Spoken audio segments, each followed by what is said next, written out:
Well, folks, June 16th, what are we going to be doing that day? I'll tell you what, I probably won't be going to any baseball games, but that's a different story. We'll talk about that a little bit later on in the show. Um, but really, the Feast of the Sacred Heart, why is this important to us? Why does it matter? Why does it matter to us for the month of June? It's the whole month is dedicated to the Sacred Heart, and then we're going to have a bookend in August with the feast to the Immaculate Heart of Mary. This is really important. We talk about the heart of the church. We talk about that we are the church, that we are God's church, not the building, but the people. We are what's supposed to matter. And then we've got to ask ourselves, are we preparing ourselves, though? If I'm what matters to God, did I prepare myself for God? The feast is here for us. Remember, Jesus told us, man was not made for the Sabbath was made for man. These feasts are made for us. God is actually celebrating us. But what are we doing in order to be prepared for these feasts? The classic Sacred Heart of Jesus is a heart that is surrounded by thorns, but it's also on fire, on fire with a cross burning at the very top of it. Now, the cross isn't burning itself. The cross is kind of at the top of the heart, and there's a fire underneath it. Is that what my heart looks like? Is that what my family's heart looks like? Do my kids know that that's what the Sacred Heart looks like? Are we transforming our hearts in that way? Well, let's break it down a little bit here at the beginning of the show so that we can understand what we're getting into. When it comes to the Sacred Heart of Christ, this month I want to do shows on the Sacred Heart every week.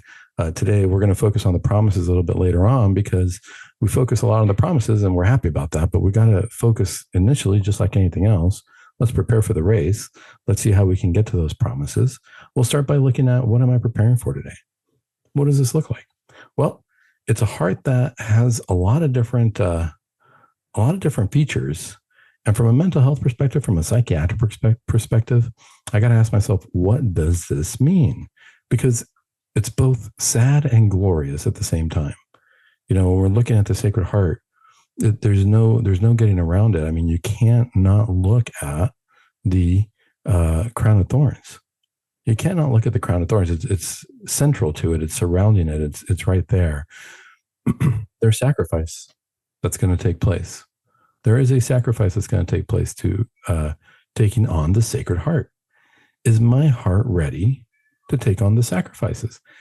It doesn't look like it feels good. I can tell you from a physician's perspective, if somebody came to me and I x-rayed their heart and I saw that there was a crown of thorns surrounding it, it looks like, briar, like a briar patch, like just woody bush squeezing the heart, I'd say, I think we have a problem. We need to remove that. But yet, as Catholics, we understand this is not physically what's going to happen to our hearts, but spiritually, we're going to put on these thorns. Am I ready to put on these thorns? Am I ready to have there be pain in my heart? And I understand that that's okay. One of the things that happens to us when it comes to mental health, when it comes to coming to the doctor, is a lot of times we go to visit the doctor, and what we really want is pain control. But we don't understand that with life comes pain. That's just part of life. It's part of being here on this planet. You got to remember, Jesus tells us in the Gospel of Matthew, don't make a treasure for yourself here on earth where moths corrode and thieves come in and take your things. Don't make your treasure here. This is not where your treasure is. I think that that's the biggest reminder of this crown of thorns surrounding the heart, is that we're always trying to look to, how can I be happy? How can I have the happiest heart, happiest life possible? I get so many people coming in and saying, oh, Dr. Sandoval, I don't feel good. I think I need a pill. I need a pill for that. I need something to make me feel better. Gosh, I lost my job. My wife and I are not in a good marriage right now. My loved one passed away and died, but what I really need is a pill. I need something so that all that bad feeling goes away. And people sometimes get frustrated when I tell them, I don't have a pill for that. Unfortunately, there are pills for certain things. If you're clinically depressed, if you're clinically anxious, there are pills for that. But for these other things, it's part of life. What we've forgotten how to do is how to navigate that. When I do start to feel bad, when I do start to feel this crown of thorns surrounding my heart, what am I supposed to do about it? I don't blame people for wanting to come and ask me for a pill, because that's what, as a society, we've told people. We said, hey, you don't feel good? Watch TV, look at the commercial. Take this pill, you're going to feel better. Take this other pill, you're going to feel great.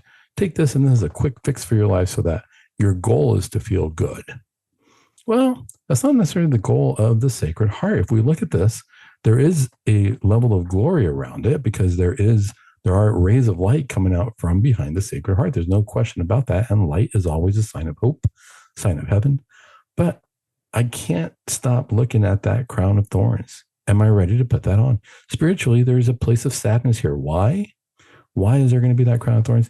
Because we still live on this planet. We're not perfect, and there is going to be sin. Well, let's move on. The crown of thorns is a big one. It's good to spend time on that because we've got to remember this might not feel good. But what's the hope? Why would I want to do something that's not going to feel good, Dr. Sandoval? Why would I want to do something that's going to make it so that there's a crown of thorns spiritually around my heart? Because we're preparing ourselves for something a little bit more. If we look at the rest of the image, the top of the image, there's a cross. Now, the crown of thorns being there, the cross is necessary because the cross is what's going to be that bridge for us. We've got to remember what the whole purpose of Jesus dying was. You know, how many people have seen the movie, The Passion of the Christ? That's what teaches us the heart of Christ right there. I know some people who tell me, I don't want to see it. It's too violent.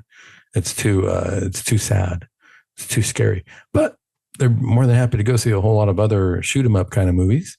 And I say, well, you know, those movies are pretty violent too. Yeah, but I can understand what they're saying though. The Passion of the Christ is very real, especially if we're a believing Catholic. If we look at it through the eyes of our faith, we see what Christ had to go through.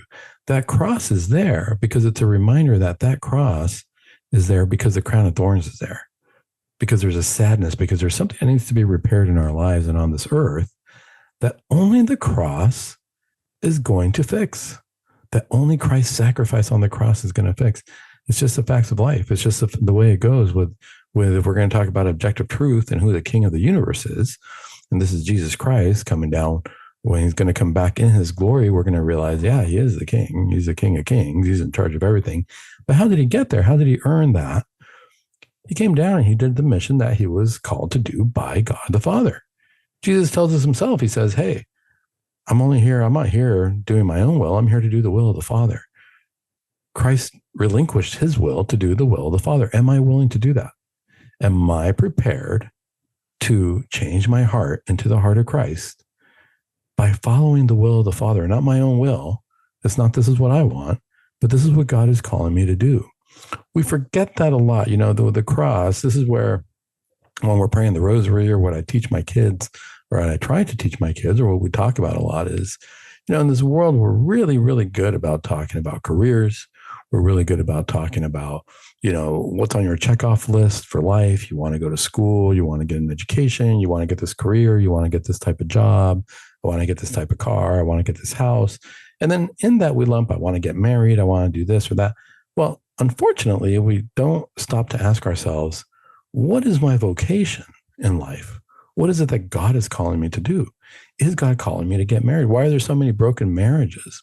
Because I think we've reduced vocations, whether it be broken marriages or how many priests leave the priesthood because they didn't feel that it was the right fit for them, or they couldn't keep their vows or things of that nature. I'm not here to judge anybody, but we got to ask ourselves, are we still talking about God's vocation for us? What's God calling us to do? Am I willing to take up my cross? Meaning I'm not going to do my will, but the will of the Father. When's the last time people ask themselves, should we get married? You know, marriage is very quick and easy. You can just go to the courthouse and get married. You know, there's not a whole lot of preparation to it. But when was the last time that we taught our kids from a young age, hey, you got to ask yourself, what's God's calling you to do? Now, God might be calling you to get married, but is God calling you to get married to that person? Right? We never stop to ask ourselves that, oh, I'm supposed to get married. I met this person. I fell in love. Well, part of bearing that cross is saying, well, this is a really nice person, but is this the right person for me to marry? One of the best pieces of advice I ever got is just because you love somebody or you're in love with somebody doesn't mean that they're the right person for you. Why? Because God might have a different mission. Am I going to be able to carry out a Catholic family? For men, what I would ask is, hey, if I'm going to carry this cross, there's a big burden to being the head of the family. There's a cross to it. It's a beautiful cross. It's a beautiful sacrifice. But nonetheless, it is a sacrifice. I got to ask myself, if I marry this person, are we going to be able to form a family that I'm going to be able to lead? because that's what I'm going to be asked to do. I'm going to be asked to be the head of the household. I'm going to be asked to lead a family, not to be the overbearing totalitarian. My word is the rule of the house. Not at all, because part of that cross is, hey, I don't make the rules. Even as the head of the household, I'm following Christ. I can't make these rules. If my heart doesn't look like the heart of Christ, am I going to be able to make those decisions? We got to look like the Sacred Heart in our own hearts. And then we're going to start to see things clearly. We're going to see that there's an understanding to this pain. We're going to see that there is redemptive suffering, as we say, because it doesn't feel good. It's a redemptive sacrifice, if nothing else. We can make it suffering or we can make it a sacrifice. What's the difference? Suffering is just painful. Suffering, it just hurts. It's not good. There's nothing to it other than pain. It's like sticking your hand in a fire. What's the point? It's just going to hurt. But sacrifice means I realize that there's pain in this world, but I'm going to look beyond it. How am I going to look beyond it? It's not that I'm not going to feel it. I can feel the sacrifice, but I'm going to choose to give my sacrifice to God, to have God look at my sacrifice and say, you know what, I'm going to do something with this. I'm going to use your sacrifice to create good in the world, to relieve the pain of somebody maybe across the globe who you don't even know, but your sacrifice is going to help them out. And you're going to know about it when you get to heaven. You two are going to sit down and talk, and they're going to tell you, they're going to thank you, because they're going to say, thank you so much because of what you did.